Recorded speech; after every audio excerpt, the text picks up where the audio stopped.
My name is Finn Arne Bakke, F-I-N-N R-A-R-N-E B-A-K-K-E. Finn Bakke. Yeah. Yes. What is your birthday? Birthday. Yeah. When were you born? 21st of February, 1932. So you are 87. Yep. You just like a 67. Oh, oh no, oh no. You look very... You know, all veterans must be at least 85 years now. Yeah. Yeah. That's what I am hearing. Yeah. And where were you born? Here in Oslo. Oslo. Yeah. And tell me about family background when you were growing up, when you were a child, about your father and mother and your sibling, brothers and sisters. If there is any, yeah. Yes. My mother was a housewife. It was usual at that time. Yeah, yeah. And my father was a worker. He was an electrician. And I was the only child for 12 years. Then I had two brothers in 1944 and 1945. And tell me about the school you went through. I went to a local school, a primary school nearby, and also the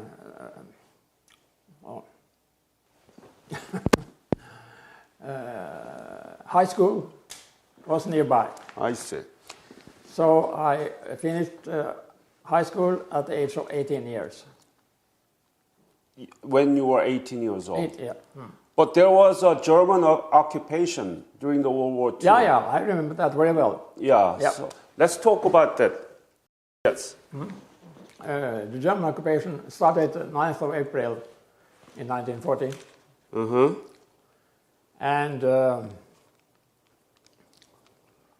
the Germans, they were stopped at in the Oslo Fjord. So they were delayed on their way to Oslo. So the government and the General Assemblies, many of them, they headed north, not to be taken prisoners. And finally, the king and the government, they reached London, and they had a provisional government during the whole war period. And very many Norwegians, they flew to Sweden and on to England, and even Canada. I see. And Norway had a rather big army in England before the D-Day. And in Canada, there was a camp called Little Norway, where they educated pilots. So I remember the wartime very, very well, actually. You know that Korea was under the Japanese colonial control. Yeah, yeah. Yeah. Can you compare the German occupation of Norway and Japan's occupation of Korea? Many times I've said, I feel that Korea and Norway, they can speak very easily together, understand each other. Because of that? And my theory, which I've launched several times, is that in many ways we have the same history. Same history, yeah. You have been occupied by Japan or China for long periods. We have been occupied first by Denmark, 600 years, and Norway was also a farmer country at that time. No education. If you wanted education, you had to go to Copenhagen. And after one war, I think it was a Napoleon War, Denmark lost and Sweden took over. Sweden took over, yes. And Sweden got Norway. So it was in union. It was called a union with Sweden. But of course, it was just like in Denmark. They had all the important position. But finally, we got free in 1905. Then the Union were dismissed.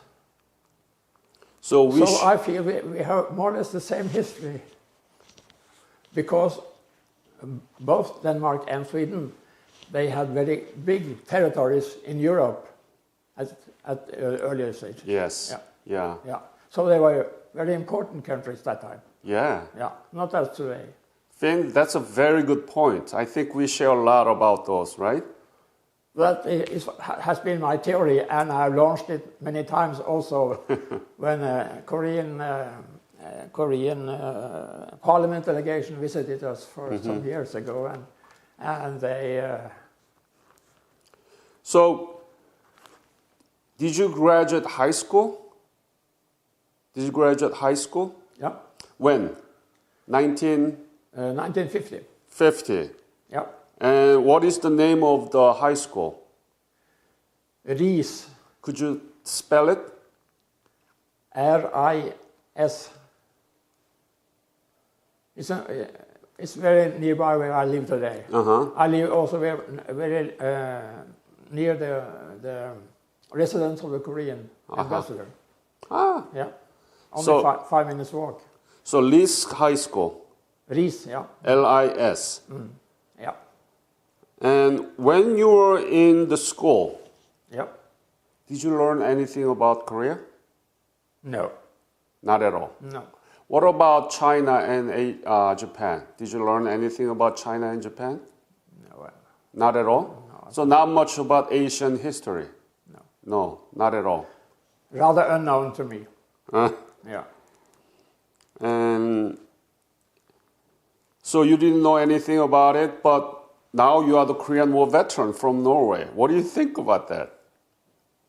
Yeah, well, you see, I had a Korean wife. Ah, yes. Yeah. That's what I heard. Can I tell you about it? Yeah. Okay. Sure. No, I served from November 53 till November 54. So it was after the armistice.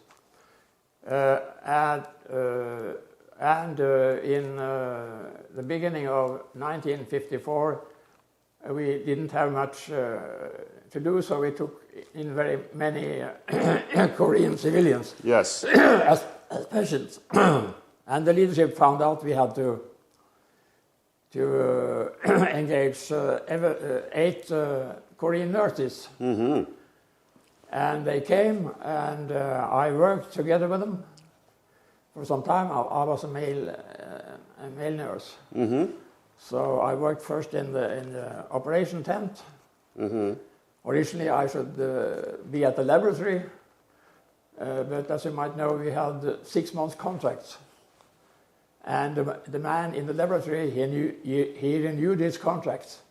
So the position was occupied when I came. So I was put in the operation tent, assist there. The first 3 months and the second period, the 3 months, I worked in holding, where the patient was held after operation, after treatment. And I worked very much with one of the Korean nurses. And you liked her? We got to know each other very good. So when I left home, I started to write to her. She came to Norway in 57, so 3 years later. And we married in 61. Oh. We have 3 children and 8 grandchildren. Wow. And my 3 children have been twice in Korea to visit relatives. And the eldest grandsons have been in Korea also twice, but all of them have been in Korea once. Excellent story. Yeah. So, but my wife, she died almost 2 years ago. Oh, I'm sorry. From heart attack. I'm sorry to hear that. She was at the age of 83. Let me ask several questions. What is level 1? You said that you were in the level 3, right? Level 3. In Korea? Yeah.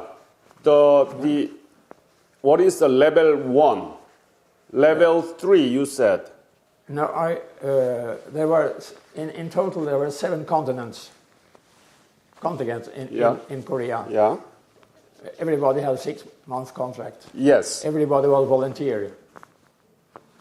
But you said that you worked... So I was in the 2nd and 7th continent. The 2 last continents I was.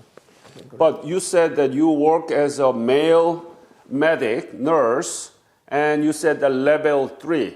Level. No. No? Oh, I'm sorry. Okay. Thank you. And what about... I was an ordinary private. Private. Yeah. The first continent was driven by Red Cross, the first one. Right. But it didn't work well. Because, as you know, Red Cross, they have to treat everybody the same. They are not on any side at all. And it didn't work very well together with U.S. Army. I see. So the military took over from 2nd continent, and we were a part of the 8th U.S. Army.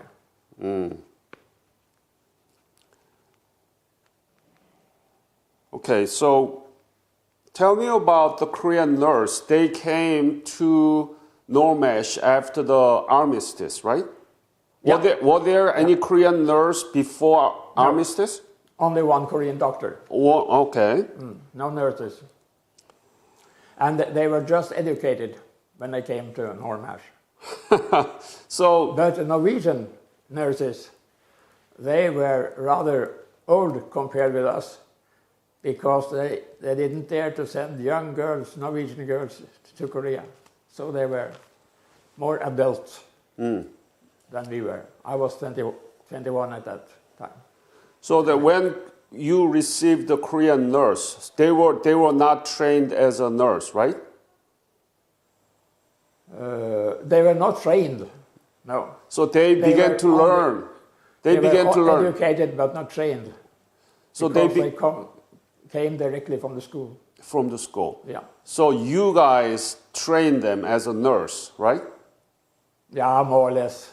Of course, we have Norwegian nurses and we have a lot of Norwegian doctors. So no, it worked very, very well. But they were not actually nurse. They just graduated from school, so that they have to learn how to do all these things in the Normesh. Yeah, I think so. Yeah. My wife, after when we closed down Normesh, she started at Red Cross Hospital in Seoul.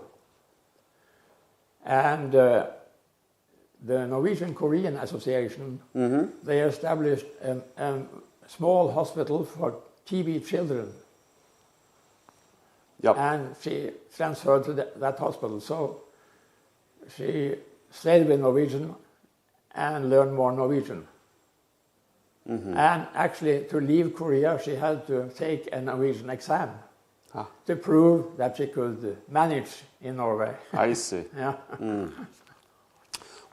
What did you like most about your wife when she was a nurse in Normesh? Why did you like her?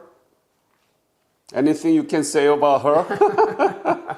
Beautiful, or what is it? What is that attracts you to ask her to marry you? Yeah. No, she was a very nice girl. Yeah. Very nice girl. Yeah. And so let's go back a little bit. When did you leave for Korea and how? Why did you volunteer to go to Korea? When was it? It was, I went to Korea in November. Yeah. But I applied much earlier because in... When? One year earlier, approximately.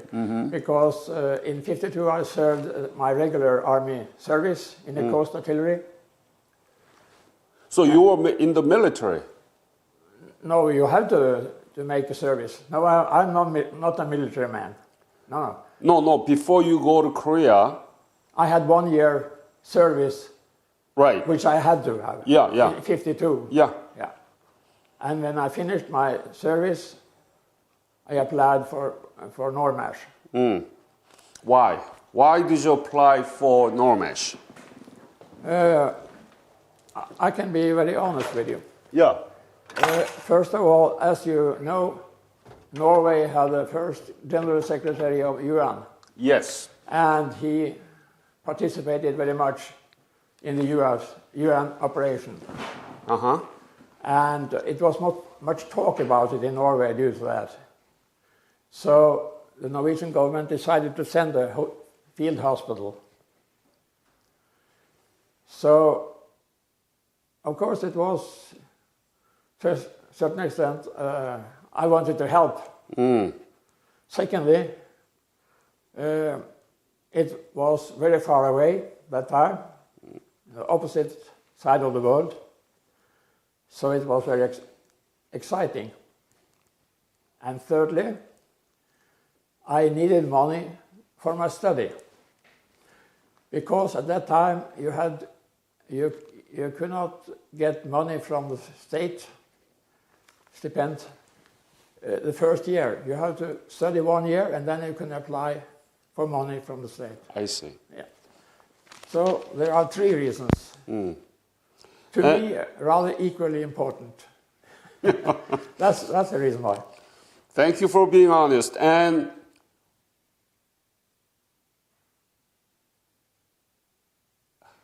did you get any training in Norway before you went to Korea as a male nurse? I had some Red Cross courses in first aid. And after I finished high school, I worked in a laboratory. What is a laboratory? Laboratory. Laboratory, okay. Laboratory. Okay. Yeah. So I had experience in laboratory work, and I had some first aid courses, and I served my military service ready. Right. Yeah, that was my qualification. So they didn't ask you more qualification. They didn't train you as a male nurse at all. No. No. No. What were you able to do at the time? Were you able to inject? Yeah, because in times like that, everybody has to help out as good as they can. So even drivers had some, during the war, even the drivers had to do something other than driving. But of course, in my time, it was rather peaceful. We had a lot of mine explosions and traffic accidents and so on the first time. So you left for Korea. And when did you arrive exactly? Do you remember? Where did you arrive and how you arrived there? We have a civilian flight from Oslo. And as you know, it was the Cold War period. So we couldn't fly Eastern Europe or Soviet Union. So we had to fly to go all the way around. So it took us 66 hours to get to Normash. Wow. Because it was only one plane, and of course the pilot and the other had to rest and sleep.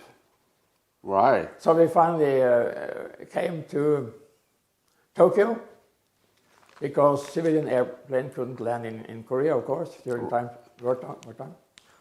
So we waited rather long also in Tokyo for our flight to Korea. And the flight was, they call them flying boxcar. Very big cars, airplane, with a lot of equipment downstairs and personnel upstairs. So up to Tokyo, it was a civilian aircraft, but from Tokyo to Korea, it was a military Air Force. Yeah, American. Got it. Yeah. And where did you arrive? In Gimpo? Yeah. Okay. And that was early November in 1953? Yeah. Do you remember the date? No. No. And from Gimpo, where did you go? Did you go to Dongducheon or Uijeongbu? No, Dongducheon. Dongducheon? Yeah, where the Norrmärs were Yeah. located. Right. Yeah. So that was Dongducheon, right? Yeah. Yes. About 40 kilometers north of Seoul. Yes. That time.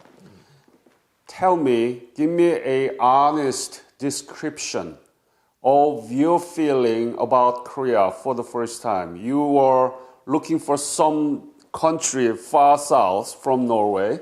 You didn't know much about it.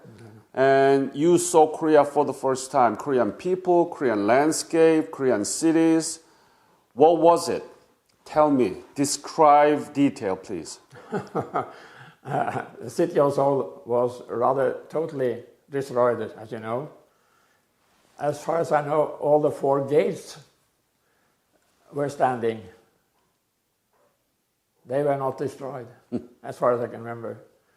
But compared with the rest, they were tall buildings at that time. Mm-hmm. Today, you can hardly find them anymore.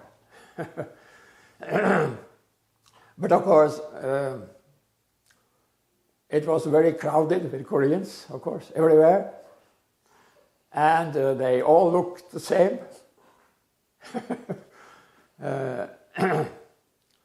But I feel when we started to work in Norrmärs, it was about 100 Norwegian. Out of them, 60 in the hospital area. The rest of them were guards, they were drivers, they were personnel in mess and so on. Mm-hmm. And in addition, we had about 60 Koreans, civilians, who helped us out. Who are they? What did they do? They were guards. On guard, they had only one. They had always one Norwegian and one Korean together. What and else? Of course, they helped us out in several ways. Like what? The heating system, taking care of the heating system. Mm-hmm. In winter, it was could be 15 to 17 centigrades below zero. Nighttime. In the daytime, you can sit in without clothes at all. Daytime, so it was a very big difference between night temperature and day temperature in winter time. Mm-hmm. So we learned to know Koreans actually rather quickly, long before the nurses came, because we talked to them every day, and of course they were very despite of the situation, they looked very happy. Of course, they had a job, a salary. That's a very good thing for them. Yes, yeah. And so it was very good environment. Environments, yeah. And you had a very good relationship with Korean people. Yeah. I feel most Norwegians have, actually. I'm sorry? Most Norwegians have a good relations to Koreans, as far as I know. Yeah. Of course, when my wife came in 1953, they were quite unusual to see a Korean or Japanese or Chinese in the city. Uh-huh. So of course they were looking, they were turning around and looking, because they were not used to it. Mm-hmm. But there was no problem. And when I managed to get my wife a job at Ullevål Hospital here in Oslo.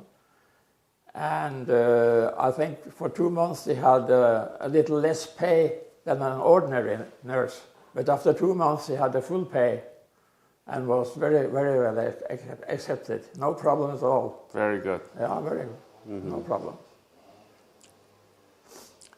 So you arrived there in November 53. So mostly you treated Korean people, not soldiers. In the first period, it was a lot of soldiers too. Too? Yeah. What kind of? I mean, war was ended already, right? It was a lot of accidents the first period after the armistice. Mm-hmm. Mine explosions. I see. Traffic accidents and so on. or But I think early in maybe in February or so, it was mostly Korean patients.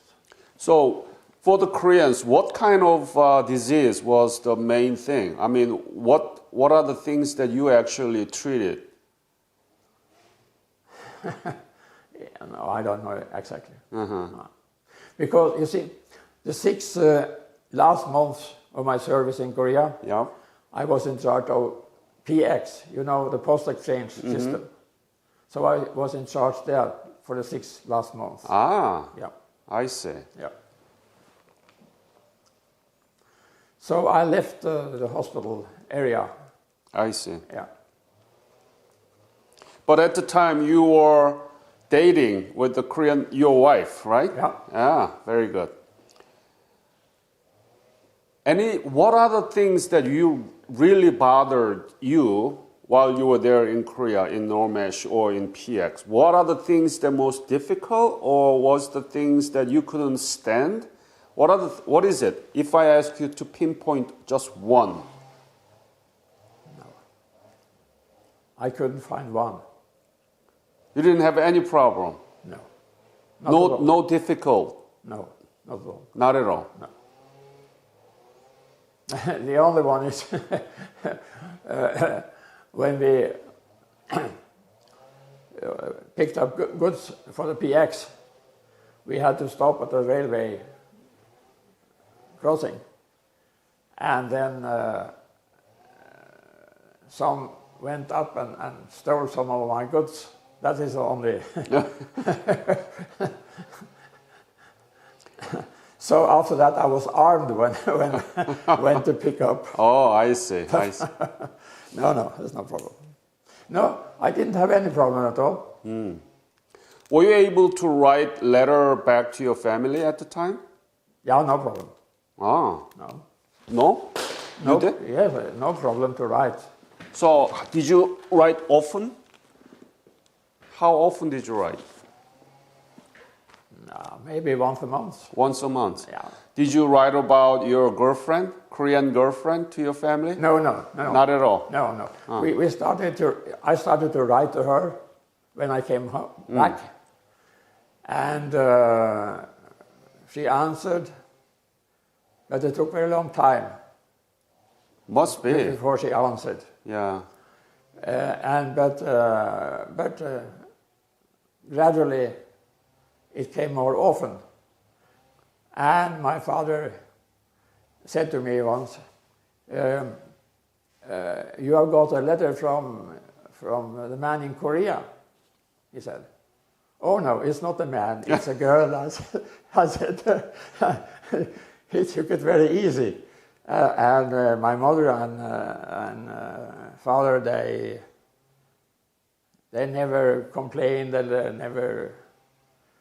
they were quite okay. Supportive. Yeah, yeah, no problem. Excellent. Oh. Were there any other Normesh male Norwegian actually married with the Korean woman, except you? Do you know of any other? Yeah, I know only one. You're the only one? Yeah. Uh-huh. Yeah. And he worked, I think, 3 periods for Normesh, 1.5 years, and afterwards he worked for UNCRA or something, so international organization. But I finally came to Norway and settled down in Norway. And do you remember any special episode, the Koreans or the soldiers that you remember and was kind of special cases of treatment? Anything you remember? You mean in the Normesh? Yeah, in the yeah, patients. Well, the most difficult thing for me was when a Korean died, and my wife and me, we had to take care of the body afterwards. And but we had to take her to the Moore house and do it properly, you know. Uh-huh. But my wife, she was very, very afraid.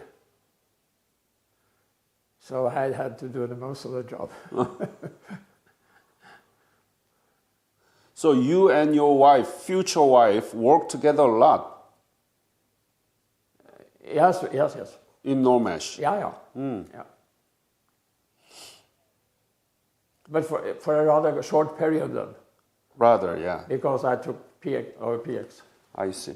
So after the war, were there any shortage of medicine or were there any changes after the war in Normesh operation? No, I don't think so. No. No, everything went along as before. And much of the equipment left over was given to Red Cross Hospital in Seoul. Right. Also not heavy equipment, but daily equipment and so on. Uh-huh. Yeah. Were you able to go visit Seoul at the time? Did you see Seoul city? Yeah. Tell me about the city that you saw. How was it? Crowded, as I said, Uh-huh. and a lot of black marketing, of course. So we didn't use real dollars. The currency was called Script, yeah. Yeah. Mm-hmm. But when we left Korea, we could change our script into real dollars. So, but it was the same system in Japan, because Japan was still occupied by US at that time. And when you left Korea, did you tell anything to your future wife? What's her name? Yukon. Lee Yukon. Could you spell it? L-E-E. Yeah. No, E. Yeah. L-E-E. Yeah. E. I can write it on. Yes. Please write it later. Yeah. Did you tell her that you're going to do anything, or did you tell her that you're going to propose to marry? Did you say that you want to marry to her? No. You didn't say anything? No. Ah. No. It was no intimacy in Korea. No intimacy in Korea? No. Oh. No. What about her? But of course we were fond of each other. Huh? We were fond of each other. Right. Yeah. So how did she react when you left Korea? Did she cry? No, actually not. No? No. I see. And now you know that Korean economy is really good, right? Oh, yes. One of the strongest in the world. Yeah. Do you know the rank of Korean economy? Do you know the rank of the Korean economy? No. It's the 11th largest in the world. Oh, okay. 11th. Can you believe that? No. Yes, I believe it, because Koreans, they are very, they have good education, they work hard. So I believe it, no doubt about it. But it's quite amazing history. When you left Korea in 1954, Korea was completely devastated, right? Yeah. There was nothing much, right? There was no car, no nothing. No electronics. No. So my question is, had you ever thought that Korea would become like this today when you left Korea in 54? No. Of course not. So when did you go back to Korea? I was on a revisit tour in 1983 and 2010. And did you go with your wife, Mrs. Lee? Yes. Uh-huh. Must have been really... But the second time, my wife wouldn't go, so I took a grandson with me. Why not? I don't know. But she has been in Korea many times during the years, of course. Mm-hmm. So she... But we were together in 83, and I stayed for 1 week, the usual time for a revisit. Yeah. But she stayed on for another week. With her family? Yeah. Aha. But of course, I have never met her family before. Ah. And her parents were long dead in '83. But she had an elderly brother, very nice man, and a sister. And the sister, she is in USA. Aha. Yeah, they emigrated to USA. Her husband was at service in Vietnam during the Vietnam War, and they had no problems in coming to USA. United States, yeah. How was it to go back to Korea with your wife as a Korean nurse that you worked together in 1983? And looking at all those changes, how was it? Tell me about the day that you landed in Korea in 1983 with your wife together. Yes, of course, in '83 we landed in Gimpo Airport, of course, and we were taken very good care of her relatives, her brother, and the family. As you know, when somebody is coming or leaving, they mostly the whole family is attended at the airport. Uh-huh. Yeah. So we were very well accepted, very well. No problem. And how was Gimpo Airport changed? When you landed in Gimpo Airport in 1953, right? No. Yeah. Yeah. I'm not quite sure. Was it a military airport as well? In Gimpo. Okay. But when you landed in 1983, how was it changed? You saw Gimpo in 1953 and 1983. It was quite a normal, quite normal. Looked quite well. Quite well. Yeah. How about Seoul in 1983 and 2010? How Seoul changed? No, of course, very much was rebuilt. But actually, we were not so much in Seoul, actually. Mm-hmm. And in 2010, you said that you took your grandson. Yeah. Why?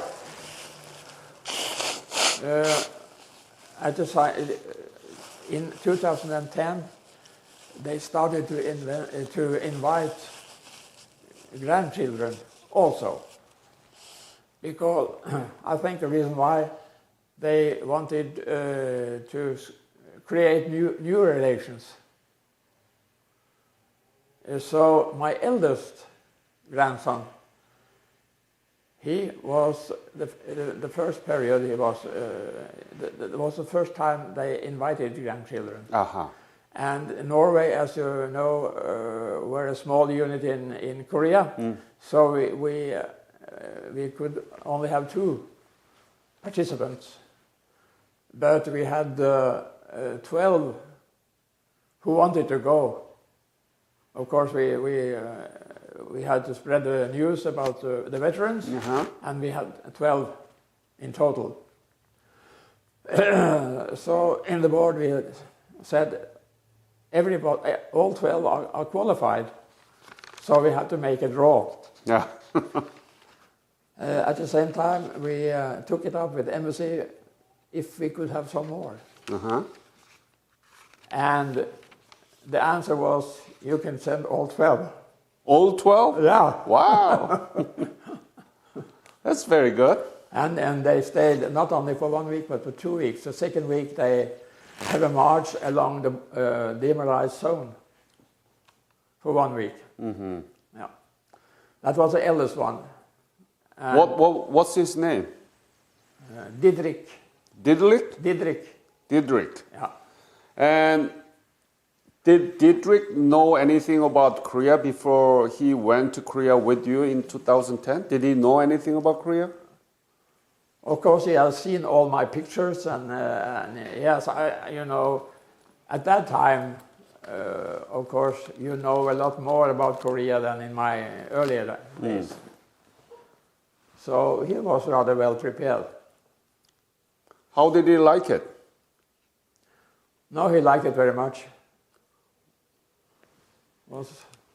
and all grandchildren are very happy to go to Korea.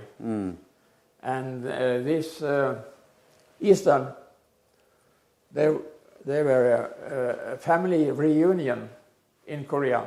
Some came from USA, 14 from Norway, and they met their relatives in Korea. Wow. So they spent 10 days in Korea. And of course I could have attended, but I'm too old now, so I prefer to be home. But they sent me a lot of pictures. Everybody looks happy, and they had a very good time. Yeah.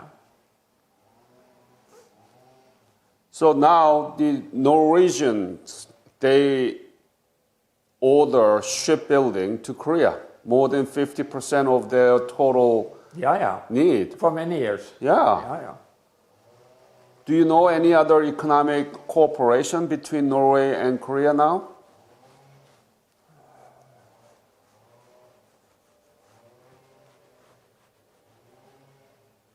No, I don't think so. Not really?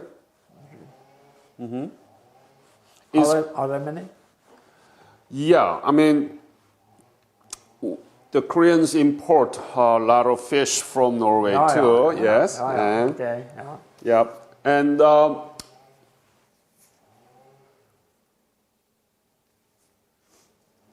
what do you think is the... yes, of course, cars. Cars? Yeah. Korean cars here? Hyundai.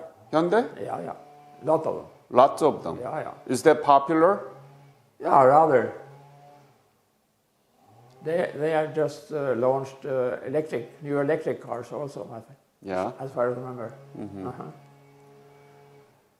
So, any other special story that you remember while you were there in Korea? No, actually not. Not really? No. No? Were there any dangerous moments? No, not at all. Not at all? No. Okay. So, what do you think about, do you know that Norwegian schools, do they teach about the Korean War? Now, do they teach about the Korean War that you fought for?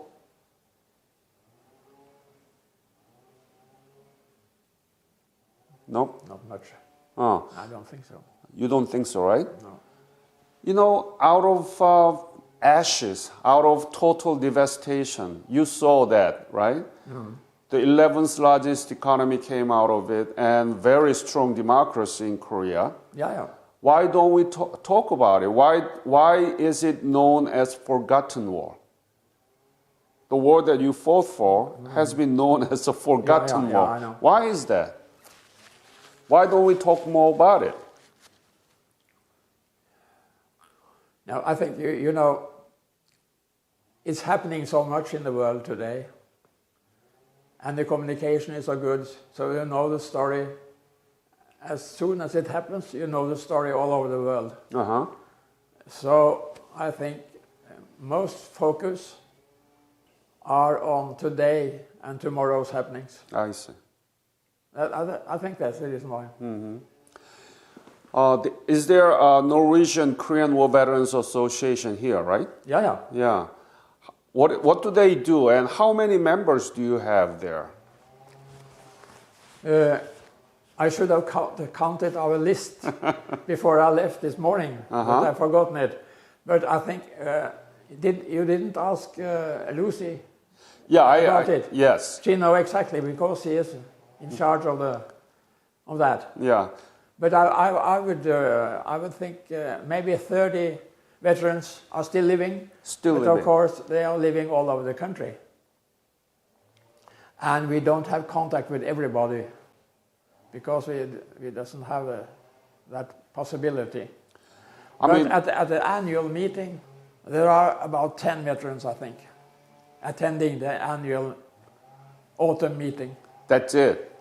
Yeah, but there's 100 people coming because you have the whole embassy and some of their guests and of course Norwegian military guests and so on. Yeah, so only 10... And as you might know, Lucy is the president of the Korean-Norwegian Friendship Association. Yes. And they are also invited to this meeting. Yeah. When is it? November 11th? 15th, I think, this year. So you're going to meet soon again? Yeah. Yeah. But as we,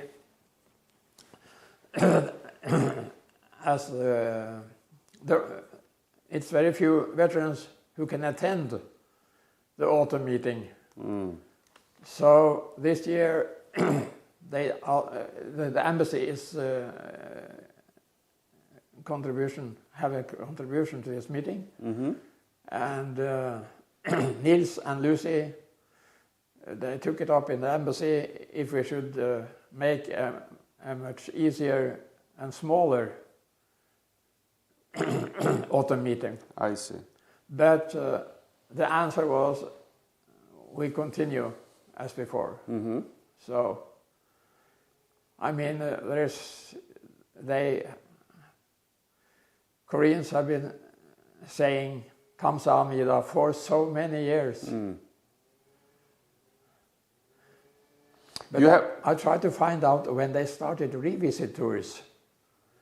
But I asked the embassy once, but I didn't get any answer. I think 83 was 30 years after the war, armistice. So maybe they started in 83, revisit tours.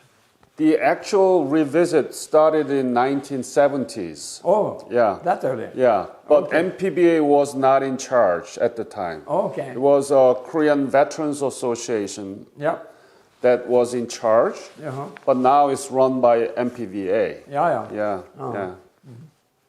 And you have a very good relationship with the Korean embassy here, right? Yeah. What do they do for the veterans?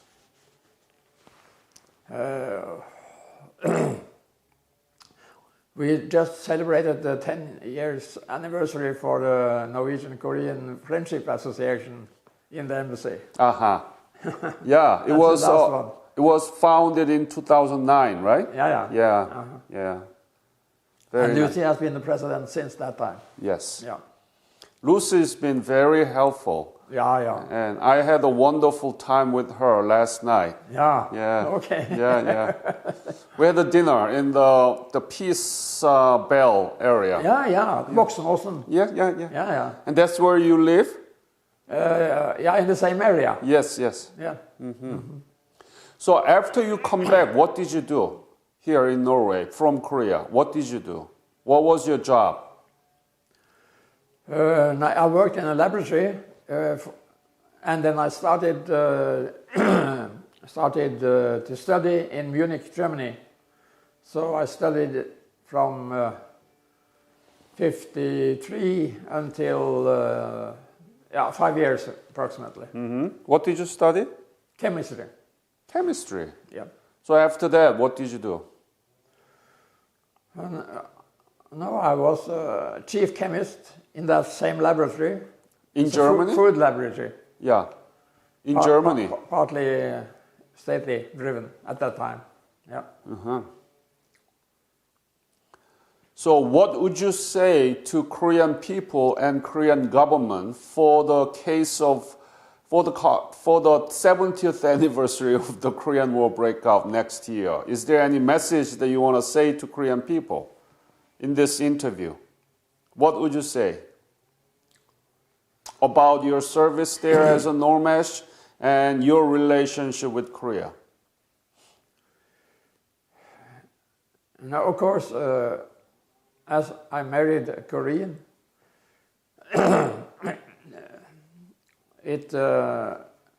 that was a direction I took, of course, and it's been a part of me my whole life, actually. So, but my wife said very often that she, of course, there were big differences in our cultures. But my wife, she adopted very quickly, actually. And she said many times that she was happy about her stay in Norway. This is beautiful country. Yeah. and blessed with the oil. She never dreamed about moving back to Korea. Because with 3 children and 8 grandchildren, that means a lot for a Korean. Originally, I don't know how it is today, but in older days, of course, the big family was very important to them. Yes. Especially the old people. Yep. So of course, it's changing also in Korea, I suppose. But when I went back, I traveled much in Japan. Flew to Hiroshima and took a train through Japan and so on. But I feel they had lost much more than Korean in 80. I think the Koreans are much clever in keeping their original culture than Japan. I don't know, but that's my opinion. Okay. So you have a full half Korean, half Norwegian grandchildren and your descendants all over. Yeah. Do you meet them often? Yeah, the ones in Norway I meet rather often. Yeah. Because 2 of my children are located here in Oslo, and the eldest one in Lillehammer, that's not so far away. No, so I'm very happy with my life. Very good. Any other special message you want to say, or any story that you want to say to this interview?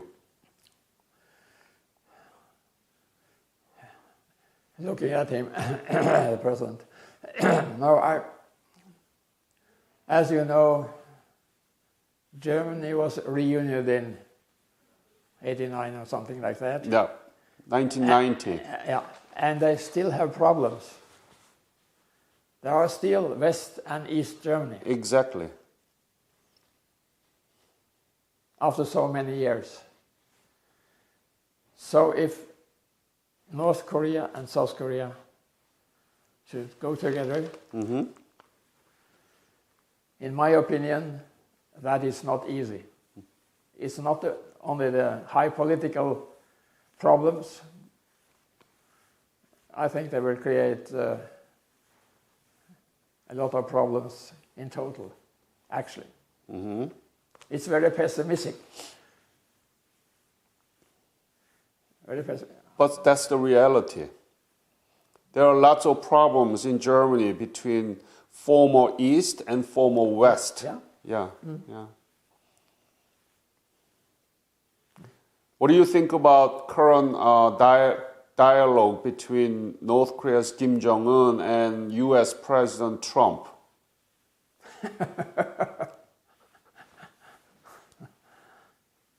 I don't think it can work out.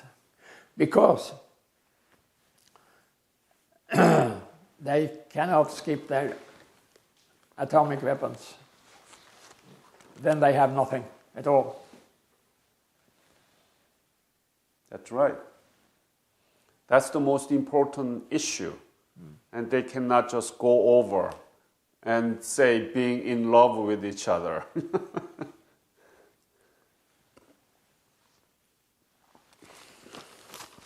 All right, Finn, it's been a very nice conversation.